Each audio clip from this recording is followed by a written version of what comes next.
जब तक बेटी घर में नहीं होती है ना, तब तक समझ लो यज्ञ नहीं होता है। बेटी, अच्छा कुछ लोग तो ऐसे होते हैं ना, जब बेटी घर में आ जाए तो ऐसा लगता है जैसे मातम सा छा जाता है। मैं सच बता रहे आपको। और बेटा अगर घर में पैदा हो तो लड्डू बटेंगे, डीजे बजेगो, बधाइयाँ पड़ेंगी, दान लुटेगो।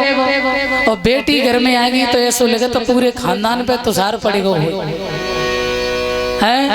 महाराज करदम ऋषि के यहाँ 9 बेटियां हुई। कहते हैं कि हमारे यहाँ 9 बेटी नहीं 9 यज्ञ हुए, यज्ञ।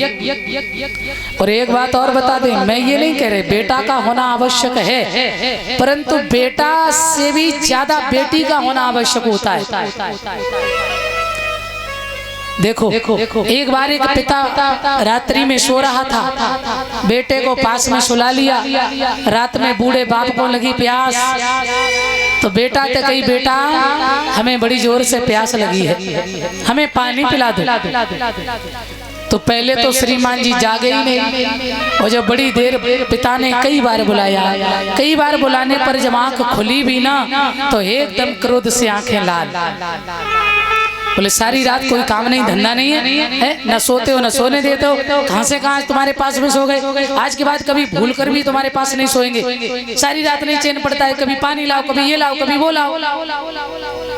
ये होते हैं लड़के। नाम क्या है इनका? लड़के। जो लड़कर भी तुमसे सारी संपत्ति ले ले, ध्यान देना, जो लड़कर भी तुम्हारा सब कुछ ले ले, इन्हें कहते हैं लड़के। और बेटी पराए घर को घूरो है। अरे बेटी को जो उठा के दे दोगे वो ले जाएगी, जो तुम्हारी इच्छा हो। और कभी बेटी ये नहीं चाहती कि हमारे पियर में मेरा भाई, मेरी माँ, मेरे पिता दुखी हो जाए। और मैं तो आपको क्या बताएं, बेटा कभी लोग कहते बेटा जरूरी है, बेटा पैदा ना होगा तो फिर घर में पानी देने वाला कौन है। और हमें तो लग रहा है कि बेटा जिंदा पे तो पानी देता ही नहीं है। बेटा पानी कब देता है? मरने के बाद। जब दद्दा मर जाएंगे तो फिर लाला कागौर डालेंगे, कौआ खिलाएंगे, कौआ दद्दा खाए रहे। जीत बाप को कहते नहीं, जीत ने देवे कोरा और मरे उठाए चौरा। जीवित जी पिता की सेवा नहीं है, और यहाँ तक कि मैया बाप का ही बंटवारा कर देते लड़के। ऐसे लड़के जिन माँ बाप ने सबको जन्म दिया, पाल के बड़ा किया, और जब समय आता है ना तो ये कहता कि भैया तेरे पास रहेगी, बाप हमारे पास, भैया ही बाप बांट दे। बताइए क्या जमाना है। माँ बाप को ही जुदा कर दिया। धन्य हो बच्चे आजकल के, धन्य होते हैं। और फिर भी हम क्या कहते हैं, बोले लड़के, बेटी बेटी। ऐसा लगता है जैसे तुषार पड़ गया हो। और लड़के चाहे मार मार के खींच के बाहर फेंके, फिर वो लड़का चाहिए। मैं ये नहीं कहते, बुराई नहीं कर रहे हैं, मगर बेटे की जितनी खुशी मनाते हो उतनी ही खुशी बेटी के लिए भी होनी चाहिए। बेटा एक कुल को तारता है, बेटी 3 कुल को तारती है। बेटा मरने के बाद पानी देता है, और बूढ़े बाप को यदि प्यास लगी है और बेटी ने घर में भी यदि जान लिया ना मेरा बाप प्यासा है, तो रात्रि में उठेगी, 1 लोटा पानी लेगी और अपने पिता को जाकर पानी पिलाएगी। कहेगी बापू आपको प्यास लगी क्या? बाप हल चला के आए, बेटी पहले ही बैल पकड़ लेगी, पानी लाएगी, भोजन बनाएगी, सेवा करती रहेगी। यहाँ तक बेटी जब ससुराल भी जाती है ना तो भी अपनी मैया से कहती है कि मेरे पिता का तुम ख्याल रखना, मेरे बापू का ध्यान रखना।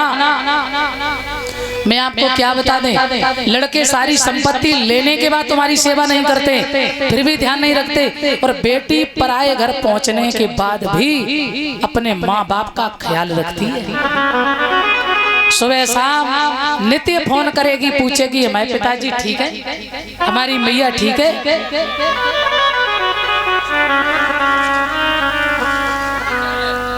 मेरे सज्जनों, तो ये है बेटी। और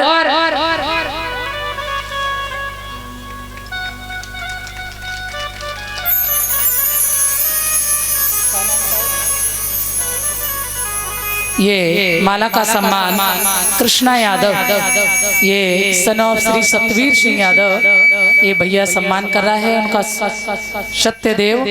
तो ये भैया सम्मान कर रहा है कृष्णा। भगवान सदा से सद्बुद्धि दे, सदा आगे बढ़े, मेरी भगवान से ये कामना है। बोल साईं नर्मदेश्वर महादेव की। और जब पिता खत्म होता है ना, ध्यान देना, तो बेटे आपस में ये सोचते हैं कि पतो ना बाप किने ज्यादा देगा हुए, ध्यान देना, झगड़ा करते किसके पास संपत्ति ज्यादा है। बाप मर गया इसका दुख नहीं है, अपने बंटवारे में लगे पड़े हैं। और बेटी यदि पता चल जाए तो बेटी वहां से कम 50 किलोमीटर दूर से अपने पिता के लिए रोती हुई आती है, दरवाजे पर आकर के सर पटक देती है। और बेटी रोती है, बेटी कहती है कि जब तक मेरा बाप जीवित रहा तब तक मैं अधिकार पूर्वक जीती रही, अभी तक मेरा मायका मायका था, मगर आज से ये मेरा मायका मायका नहीं है, अब तो ये दिल्ली पराई हो। बेटी जो होती है ना, सच में ये बहुत बड़ी लक्ष्मी होती है। कभी बेटी के आने पर दुख नहीं हमें मनाना चाहिए। कहते हैं करदम ऋषि कहते मेरे यहाँ बेटी नहीं 9 यज्ञ हुए। महाराज जनक कह रहे हैं हमारे यहाँ बेटा तो है परंतु बेटी नहीं है तो सब बेकार है। तो आज देखो जनक के पुत्र होते हुए भी जनक के राज्य में सूखा पड़ गई, पृथ्वी बंजर पड़ी है, परंतु जिस समय बेटी का जन्म हुआ है, माता जानकी का जन्म हुआ है, तो चारों तरफ हरियाली छा गई, बारिश होने लगी, पृथ्वी हरी भरी हो गई। बेटी तो समझ लो घर में यज्ञ हो गया, आते ही भूमि पूजन हो गया।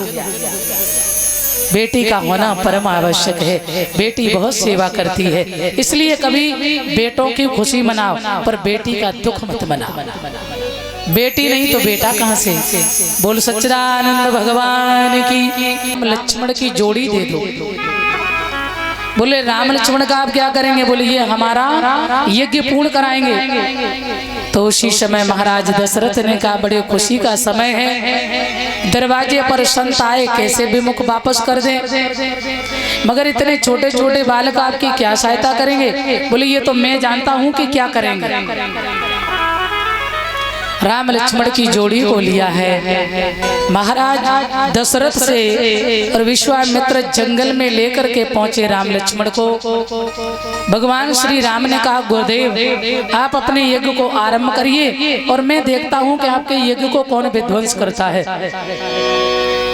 भगवान श्री राम बैठे हैं, यज्ञ आरंभ हुआ है, नित्य की भांति राक्षस आ रहे हैं, भगवान सबका उद्धार करते जा रहे हैं। अंत में भगवान श्री राम ने गुरुदेव से कहा है गुरुदेव आपकी जहां भी मर्जी हो अब आप वहां यज्ञ करें, अब आपके यज्ञ को कोई विध्वंस करने वाला नहीं है। इधर भगवान गुरुदेव के साथ जंगल में आनंद ले रहे हैं। कुछ समय के बाद कहते हैं एक बार जनकपुर में सूखा पड़ गई। महाराज जनक ने सोचा हमारे यहाँ बेटा तो 5 हैं मगर बेटी नहीं है। मन में विचार आया कि